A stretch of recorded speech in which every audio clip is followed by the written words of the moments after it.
Okay, in this video we're going to look at energy in springs and energy in materials that essentially are in keeping with Hooke's law.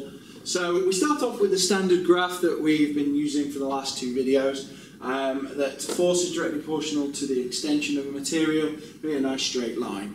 Now, in terms of energy, can we think of an equation that relates force and a distance and obviously leading to an energy? Well, look back, have a think in your notes, see if you can come up with it. Yeah, it's work done is equal to force times the distance moved in the direction of that force. So, in this case, what will we be talking about? Well, we'll be talking about the work done when the restoring force on a spring or a material brings it back to its original length in its elasticity. And the distance is that extension that's been released as a result of it.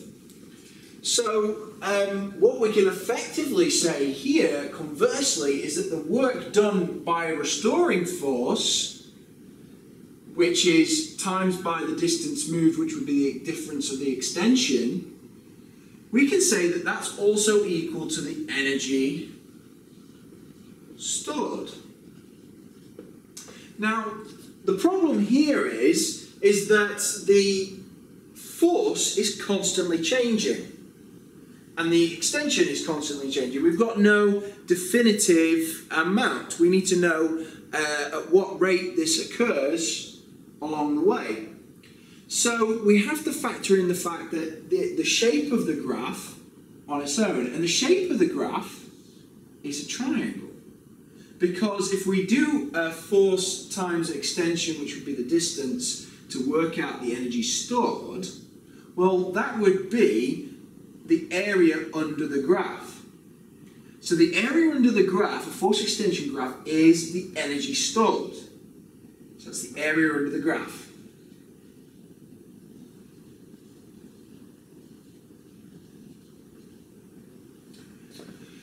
And what is the area of a triangle? That's half base times height. So in this case, we've got half.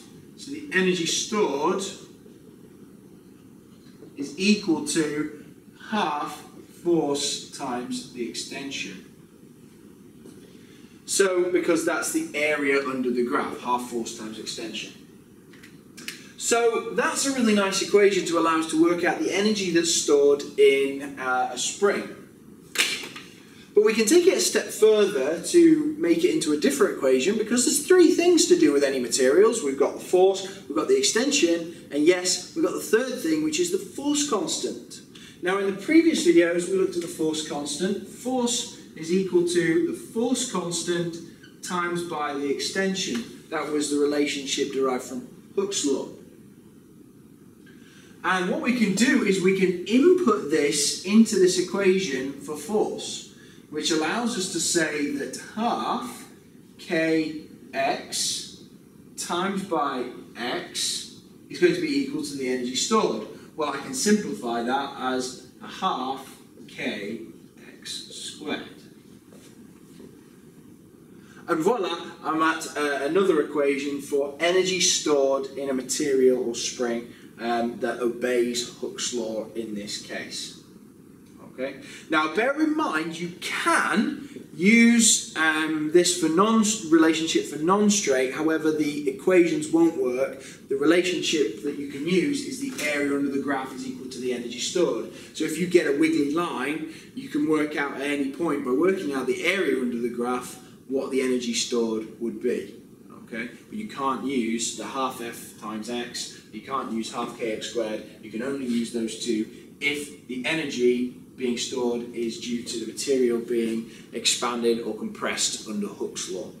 Okay, so make sure you make a note of that, but they do like to ask questions about those kinds of things. Okay, in the next video we're going to go through an example of utilising some of these laws and building in some other equations and the kind of questions that you might get asked.